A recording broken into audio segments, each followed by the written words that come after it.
Sois vrai. Qui a le goût d'être vrai dans le Seigneur? Je pense qu'on a tous, c'est tout le désir dans notre cœur d'être vrai. C'est quoi être vrai? Être vrai, c'est quelqu'un qui se comporte avec franchise et naturel et qui n'a rien d'artificiel. Mon frère, ma sœur, je veux t'encourager aujourd'hui. Sois vrai avec le Seigneur, car faire semblant est épuisant. Ça s'écrit dans une Bible vraiment à bonne place. Ça s'écrit sur Facebook, ça s'écrit partout, ça. Sois vrai avec le Seigneur parce que faire semblant, c'est épuisant. La religion a fait de plusieurs personnes des hypocrites. Puis je suis allé voir le mot hypocrite en grec, que ça voulait dire, juste pour le fun. Puis savez-vous qu'en grec, ça veut dire hypocrisie. Mais ça se prononce sûrement pas comme ça, là, mais... Puis à côté de hypocrisie, ça veut dire faire semblant. Fait que quelqu'un qui est hypocrite, c'est juste quelqu'un qui fait semblant. Ces personnes qui ont parfois l'apparence de pouvoir être des bons chrétiens, mais à l'intérieur, c'est le contraire qui se passe. Elles protègent leur image, mais oublient leur cœur dans le processus. Je me rappelle l'histoire d'un pasteur dernièrement que j'ai écouté dans un message qui disait « Moi, quand j'étais à l'école du dimanche, bien, pas moi, mais le pasteur qui disait ça. Mon professeur d'école du dimanche, puis juste rassurer tout le monde dans l'Église ici, on n'en a pas de ce genre de professeur d'école du dimanche-là, comme ça, comme lui il y a eu. Nous, on n'en a pas ici, merci Seigneur. Le professeur n'arrêtait pas de dire, il s'appelait Rick, le gars, « Rick, tu vas aller en enfer, là, toi. Tu vas aller en enfer, Rick. T'es trop tannant, Rick, tu vas aller en enfer. » Puis elle faisait peur à tous les élèves, puis elle parlait juste de l'enfer, elle faisait peur aux élèves avec l'enfer. Elle n'arrêtait pas. Tu vas aller en enfer, Rick, tu vas aller en enfer.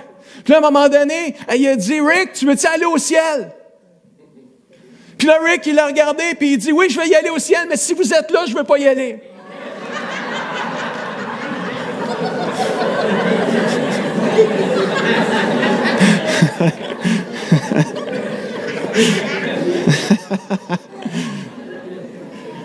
Rick, il a commencé à jouer au faux semblant. Il a commencé à faire l'hypocrite. Il a commencé à jouer ce jeu-là de l'hypocrisie pour finalement quitter l'Église parce que quand tu fais semblant, à un moment donné, tu ne peux pas rester. Tu n'es pas capable. C'est épuisant. Tu es bien au bout, fait que tu lâches. Fait qu'il a lâché l'Église, il a lâché le Seigneur pendant quelques années. Mais merci Seigneur, un jour Dieu est venu dans une curve, il est venu le retrouver. Faites un face-à-face avec Jésus à nouveau, mais là, il a découvert l'amour et la grâce, la miséricorde de Dieu. Aujourd'hui, Rick est pasteur d'une église, une des bonnes églises évangéliques aux États-Unis. Son témoignage est inspirant, mais en même temps, triste. Jésus revient bientôt, peuple de Dieu. Ce n'est plus le temps de jouer le jeu de la religion et de faire semblant. C'est le temps d'être vrai, authentique avec le Seigneur dans plusieurs domaines. Et ce matin, on va en regarder 3 ensemble. On est habitué avec 3 points, on va essayer d'être fidèle à ça. Sois vrai ce matin avec le Seigneur, devant le Seigneur, avec ton péché. Quand on parle d'être vrai avec son péché, ça me fait penser à l'histoire. C'est un classique, tout le monde la connaît, l'histoire, là. C'est l'histoire du roi David. On l'entend 3, 4 fois, 5, 6 fois par année dans une prêche, à quelque part, par différents prédicateurs. On sait que David a couché avec une femme qui n'était pas la sienne, qui était la femme d'un de ses hommes de guerre, une femme qui était mariée. On lit cette histoire-là dans 2 Samuel, chapitre 11 et 12, si vous avez le goût de lire tous les détails sucrés, salés de cet événement-là, tout est là dans 2 Samuel 11 et 12. Cette femme est devenue enceinte. Ah, pas chanceux, il s'est fait pogner. Tu sais, si elle n'avait pas tombé enceinte, on n'aurait probablement même pas entendu parler de cette histoire-là, peut-être. Mais là, elle est tombée enceinte. Puis quand il a su qu'elle est enceinte, bien, ça faisait déjà sûrement un petit bout, hein?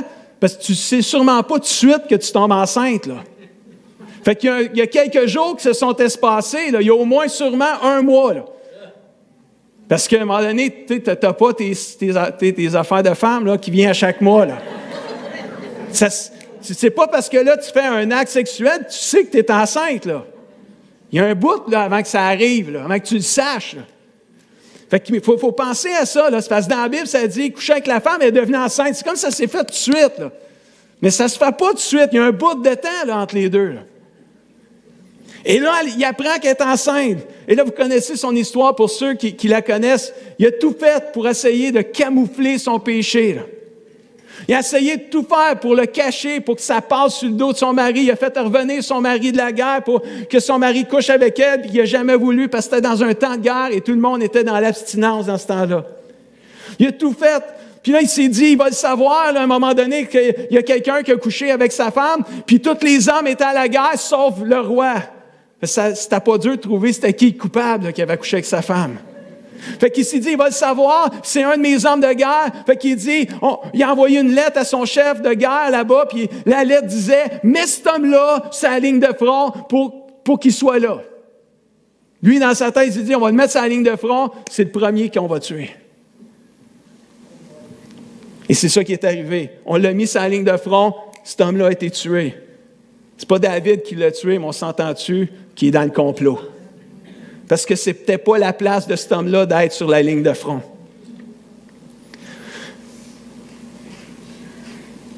Là, David avait déshonoré Dieu. Et pourtant, la Bible dit que c'était un homme selon le cœur de Dieu. C'est ça qui est weird là, dans toute l'affaire. C'est ça qui est bizarre. C'est un homme selon le cœur de Dieu, mais là, il avait déshonoré le Seigneur par les péchés qu'il avait commis. Il fut confronté après un certain temps par un prophète nommé Nathan, qui lui révéla son péché. Oui, il a cherché à casser son péché. Et oui, David n'était pas vrai avec son péché. Il n'était pas authentique. Il a cherché à toujours le cacher, le camoufler. Il n'était pas vrai avec son péché. Est-ce qu'il était en paix dedans de lui alors qu'il essayait de cacher, alors qu'il n'était pas vrai, alors qu'il faisait semblant? Est-ce qu'il était en paix? Ouais, si on s'imagine qu'il ne l'était pas, une chance qu'il nous l'a écrit dans un psaume. Et dans le psaume 32, versets 3 à 5, la Bible nous dit l'état d'âme de David alors qu'il le cachait. Il dit, « Avant, je ne reconnaissais pas mes torts. Je me plaignais toute la journée et mes forces s'en allaient. Et j'étais faible comme une plante brûlée par le soleil. Mais je t'ai fait connaître mon péché. Je n'ai pas caché ma faute. » À un moment donné, il l'a avoué. Il ne l'a pas caché quand le prophète est allé le voir. Et là, j'ai dit, « J'avouerai mes fautes à qui? Au Seigneur. Et toi, tu as enlevé le poids de mon péché. » Quand on cache nos péchés, quand on n'est pas vrai avec nos péchés, notre vie spirituelle devient sèche comme une plante brûlée par le soleil. Frères et sœurs, essayez-les pas. Mais si vous essayez de cacher votre péché, de camoufler votre péché, de le justifier votre péché, ça ne sera pas long, votre vie spirituelle va s'assécher. Es-tu assoiffé pour plus? Il me semble qu'on a entendu ça dernièrement. C'est le thème de l'année. Es-tu assoiffé pour plus, mon frère, ma soeur? Alors, arrête de toujours vouloir justifier ton péché. Commence à l'avouer. Tu deviendras vraiment libre. Sois vrai avec ton péché parce que faire semblant est épuisant. Cacher nos péchés apporte la mort spirituelle. Tout le monde commet des péchés. Tout le monde sait que personne n'est parfait. Alors, pourquoi chercher à camoufler ses péchés quand on les commet? Alors que personne n'est parfait, puis tout le monde le sait. C'est comme si on est surpris que quelqu'un commet un péché. Pareil, comme si on ne voulait pas en commettre. Et on a tellement des beaux versets dans la Bible qui nous disent dans 1 Jean 1,9, entre autres, « Si nous reconnaissons nos péchés, il est fidèle et juste. » Pourquoi? Pour nous pardonner nos péchés, nous purifier de tout le mal qu'on a commis. Hey, ça, c'est mon Dieu, ça, là. Mon Dieu qui est prêt à me pardonner, qui est prêt à me nettoyer, à me purifier comme si j'avais rien fait. Pourquoi qu'on les camouflerait? Pourquoi qu'on essaierait de justifier nos péchés? Je vous laisse répondre pour vous-même. Proverbe 28, verset 13 nous dit, « Celui qui cache ses fautes ne réussira jamais.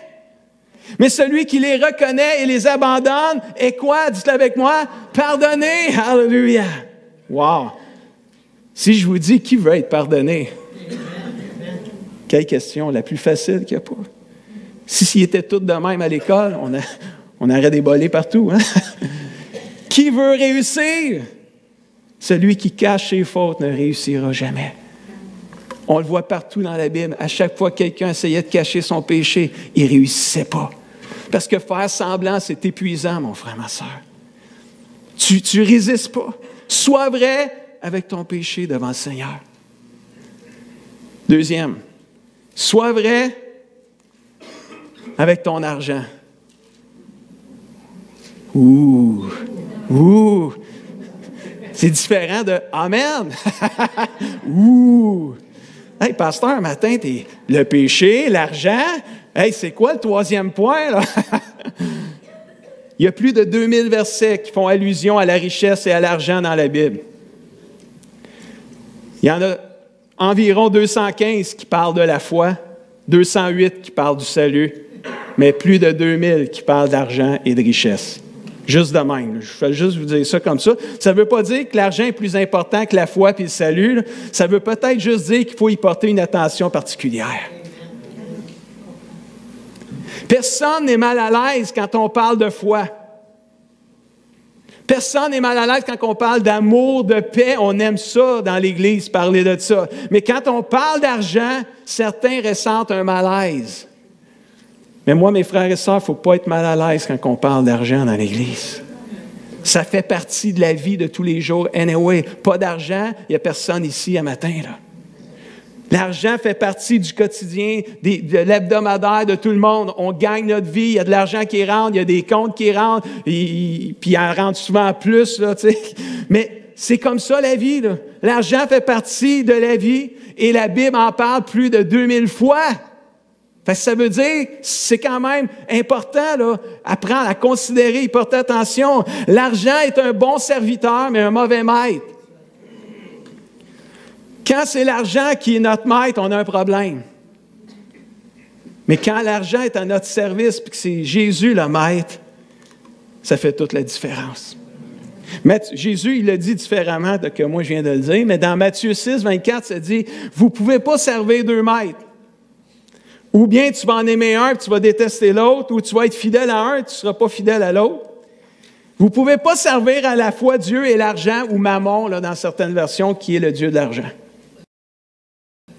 Jésus, il avait dit, il dit, tu ne peux pas servir l'argent. Tu sers Dieu ou tu sers l'argent. Tu es au service de Dieu ou tu es au service de l'argent. Moi, j'aime mieux être au service de Dieu, puis l'argent me sert. Que moi, je suis au service de l'argent. Parce que Dieu, il dit, tu ne pourras pas être au service de l'argent, puis à mon service en même temps, tu ne seras pas capable. Quand je pense à l'argent, plusieurs versets me viennent à la pensée. Il y en a 2000. On ne les regardera pas tous un matin. On a quand même choisi un top 3. On va rester dans le 3 encore un matin. Puis un des premiers qui me fait toujours, quand je lis ce verset-là, c'est comme, je le lis souvent, tu sais, quand on parle d'argent, il vient souvent dans les choses, puis je me dis, il y a quelque chose, ce verset-là. C'est toujours dans Malachie, vous le connaissez. Malachie 3, versets 8 à 10. Un homme peut-il voler Dieu? Moi, c'est ce bout-là qui à chaque fois, ça vient me chercher. Je lis ça, là, puis je le relis. Un homme peut-il, ou une femme, là, on va mettre les deux ensemble, peut-il voler Dieu? Pourtant, vous me volez, dit le Seigneur, puis vous me demandez en quoi t'avons-nous volé, parce qu'ils ne savaient pas, eux autres.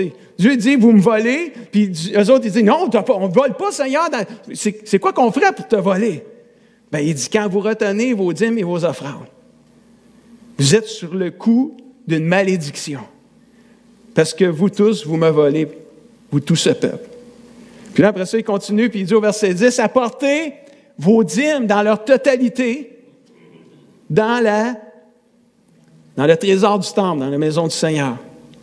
De cette façon-là, mettez-moi à l'épreuve, dit Dieu.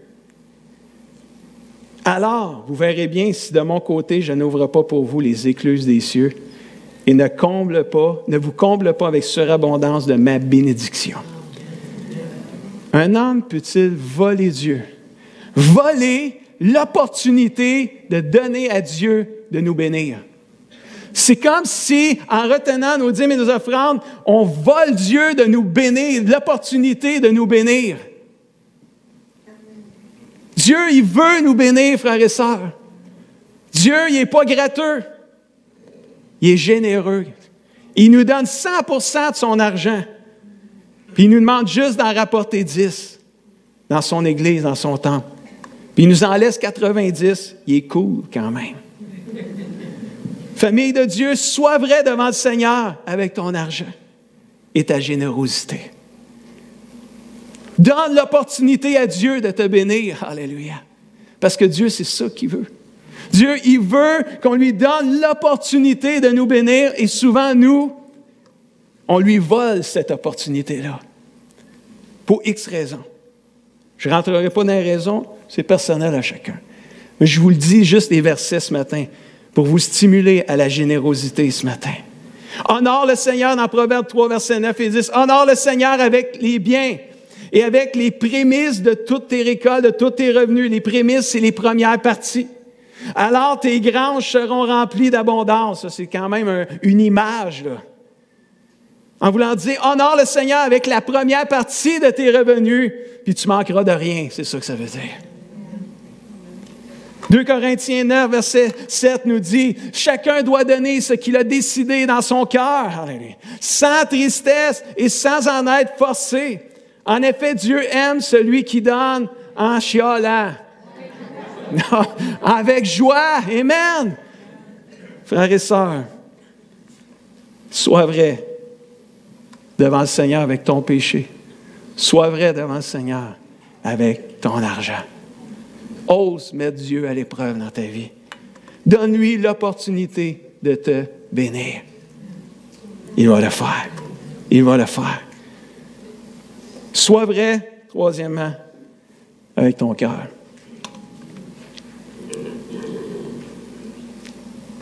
La semaine prochaine, je vais continuer cette série de messages-là. Je vais surtout parler d'être vrai avec ta famille. Sois vrai avec ton cœur. C'est impossible de lui cacher quoi que ce soit à notre Dieu. Il sait tout de nous, même ce qu'il y a de caché de plus profond en nous, il sait. Il sait quand on commet des péchés. C'est ça qui est fou, hein? Il sait, puis nous, on essaye de le cacher. On essaye de le justifier. Ah! Tu sais, Ève puis Adam, là, quand même, là. Ça date pas d'hier d'essayer de blâmer l'autre, là. Tu sais, c'est à cause d'Ève. Tu sais. Mais c'est à cause du serpent. Là, le serpent, c'est à cause de, bon, ben, je voulais être plus fort que toi, bon, etc. On blâme. Mais à la fin, là, devant le Seigneur, il sait. Puis on le sait qu'il sait, mais on le cache pareil. Sois vrai avec ton cœur devant Dieu. Parce que Dieu, il sait. Il sait si tu fais semblant en plus aussi. Imagine-toi, tu sais que tu fais semblant, mais lui aussi, il sait. Puis là, si tu ne savais pas qu'il sait, là, tu le sais qu'il sait. Ça vient dur sur une morale. Dieu sait tout, même ce qu'il y a de plus caché en toi. Hébreux 4, 13 nous dit, « Nulle créature n'échappe au regard de Dieu. Tout est à nu et découvert aux yeux de celui à qui nous devons rendre des comptes. » Tu as à rendre compte à Dieu pour ta vie. J'ai à rendre compte à Dieu pour ma vie. Nous avons à rendre compte à Dieu pour notre vie. Ce qu'on fait avec le péché, ce qu'on fait avec notre argent, ce qu'on fait avec notre cœur, c'est des comptes. Ce n'est pas à moi, vous avez des comptes à rendre, c'est à lui. C'est au Seigneur. C'est pour ça, ce matin, je veux qu'on s'encourage à être vrai devant notre Dieu. Parce que quand même qu'on jouera une game, pour jouer une game devant les autres, à la fin, ce n'est pas devant les autres qu'on va avoir à faire, c'est devant le Seigneur. Sois vrai avec ton Dieu ce matin. Sois vrai avec le Seigneur. La relation entre le chrétien et Dieu doit reposer sur la franchise, l'authenticité et l'honnêteté. C'est vrai que la religion a fait en sorte que l'Église qui était plus religieuse a fait des fois des gens qui ont commencé à jouer des games parce que justement on faisait peur, on condamnait, on mettait de la pression sur les gens, puis on condamnait, puis tu vas aller en enfer, tu vas aller en enfer. À un moment donné, c'est comme, je veux pas y aller en enfer. On fait des games, on joue on fait assemblant. Puis si l'Église ici a fait de vous des gens qui jouent un jeu de faire semblant, on vous demande pardon. Pardonnez l'Église ce matin. Pardonnez l'Église. Retrouvez une relation authentique et vraie avec votre Dieu. Parce qu'ici, dans l'Église, on ne veut plus jouer ce jeu-là. On veut être vrai devant le Seigneur. On veut être vrai les uns les autres. Lorsqu'une relation est basée sur les faux semblants, elle est inévitablement vouée à échouer. Ce que Dieu désire, c'est que nous venions à lui avec un cœur sincère, avec un cœur qui ne cache pas ses manquements, parce qu'il les connaît tous anyway d'avance. Ça me fait penser à David, notre fameux David, quand il a confessé son péché à Dieu. Sa prière est écrite dans la Bible. Tantôt, on a lu son état d'âme, mais sa prière est écrite dans la Bible aussi. Et quand on lit le psaume 51, je vais juste lire 3 versets du psaume 51, versets qu'on connaît parce qu'on a fait un chant là-dessus, puis ça fait longtemps qu'on ne l'a pas chanté, mais ça reste une prière avec un cœur pur. Ô Dieu, crée en moi un cœur pur. Fais renaître en moi un esprit bien disposé. Ça, c'est David qui prie ça. Tu comprends-tu sa prière? Il crée en moi un cœur pur parce que là, il savait qu'il avait sali son cœur, finalement. Puis là, quand il dit « Fais renaître en moi un esprit bien disposé », c'est qu'à quelque part, le péché que tu essayes de cacher vient t'alourdir, vient t'assécher. Tu as besoin de renaître à nouveau, tu as besoin de revivre. Et là, David, il dit « Fais renaître en moi un esprit bien disposé. Ne me renvoie pas loin de ta présence. J'ai besoin de toi encore, Seigneur. Je veux me rapprocher de toi. Pardonne-moi, pardonne-moi, pardonne-moi. » Parce que les premiers versets, c'est ça qui dit « Pardonne-moi, pardonne-moi, mon péché, il est tout le temps dans ma face. » Il est constamment devant ma face. Ne me retire pas le Saint-Esprit qui vient de toi. Y a-t-il quelqu'un ici qui veut prier ça? Ne me rejette pas loin de toi, Seigneur. J'ai besoin de ta présence manifestée. Je ne me retire pas ton Saint-Esprit. Pardonne-moi, pardonne-moi. Rends-moi la joie du salut. Rends-moi la joie de la délivrance. Rends-moi la joie d'être sauvé. Alléluia. Et affermis-moi par ton esprit généreux. Ah, praise the Lord. C'est une prière que nous devons tous faire quand nous savons que nous avons péché. Sois vrai avec ton cœur, mon frère, ma soeur. Puis je me prêche le message à moi, je me le retourne à moi. Ça me fait penser à une église dans l'Apocalypse qui avait perdu justement ce cœur-là pour Dieu. Dans l'Apocalypse, on la connaît, cette église-là. Dans Apocalypse 2, versets 4 et 5, ça dit « Cependant, j'ai un grief contre toi. » J'aimais beaucoup cette version-là. Les syndicalistes, ils aiment sûrement ça, cette version-là. « J'ai un grief contre toi. » C'est comme Jésus parlait aux syndicats. « J'ai un grief contre toi. J'ai quelque chose contre toi, Église. Tu as abandonné ton premier amour. Tu ne m'aimes plus comme au début. » C'est pas que tu m'aimes plus pantoute, c'est juste tu m'aimes plus comme au début. Tu as perdu la passion. Là. Il y a quelque chose qui s'est perdu. Votre amour les uns pour les autres s'est relâché. Oh, c'est une autre façon de voir qu'on a perdu notre premier amour. Quand on n'arrive plus à s'aimer les uns les autres. Votre amour les uns pour les autres s'est relâché. Il y a quelqu'un qui t'a blessé. T'es arrivé au Seigneur, t'es rentré dans sa famille, dans l'Église. C'était où? C'était wow! C'était c'est hot ici. Ça, c'est l'Église. L'Église par excellence. Parce que ça, c'est les premiers coups, les frissons, les poils qui redressent. Tout est merveilleux. Jusqu'à ce que tu pognes un chrétien qui n'a pas prié ce matin-là. Puis qui te blesse. C'est quoi ça dit, là? Tu m'aimes plus comme au début. Votre amour les uns pour les autres s'est relâché. Quelqu'un t'a blessé. Ton amour a commencé à relâcher. Oh! C'est hot, ça, là. Puis là, le Seigneur, il dit, « Hey, je ne vous laisserai pas de même. Mais rappelle-toi de quelle hauteur tu es. Tu te rappelles-tu qu'est-ce qui est arrivé? Ça a commencé où, ça, toute cette affaire-là? Là? Qu'est-ce qui a fait que là, tu as commencé, le feu qui était en toi a commencé à s'éteindre tranquillement? La passion qui t'allumait, qui t'animait, qu'est-ce qui a fait qu'à un moment donné, ça a commencé à diminuer? Es-tu capable de mettre le doigt là-dessus? Es-tu capable de te rappeler? Là, ça dit, rentre en toi-même. C'est quasiment quelque chose qui ne se fait même pas ici, à matin. Là. C'est quelque chose qui se fait seul avec notre Dieu, la chambre fermée. Mais la porte fermée. Puis là, tu parles à Dieu, tu rentres en toi-même, tu dis, Seigneur, rallume le feu en moi. Mais ça a commencé où, Seigneur? Comment ça que je t'aime plus comme je t'aimais avant? Qu'est-ce qui est arrivé? Puis si tu es le moindrement attentif, je crois que l'Esprit de Dieu est capable de te montrer, te rappeler des occasions où ça a commencé à diminuer. Rentre en toi-même, change d'attitude. Vis de nouveau comme au commencement. Famille de Dieu, mes frères et sœurs, tous ensemble, soyons vrais devant le Seigneur. Soyons vrais que ce soit avec notre péché, que ce soit avec notre argent, que ce soit avec notre cœur, parce que faire semblant, c'est épuisant. La Bible dit dans Hébreux 10, verset 22, je vais inviter l'équipe de louange à s'approcher. Hébreux 10, 22 nous dit ceci, puis c'est ça que je veux qu'on fasse ce matin en terminant.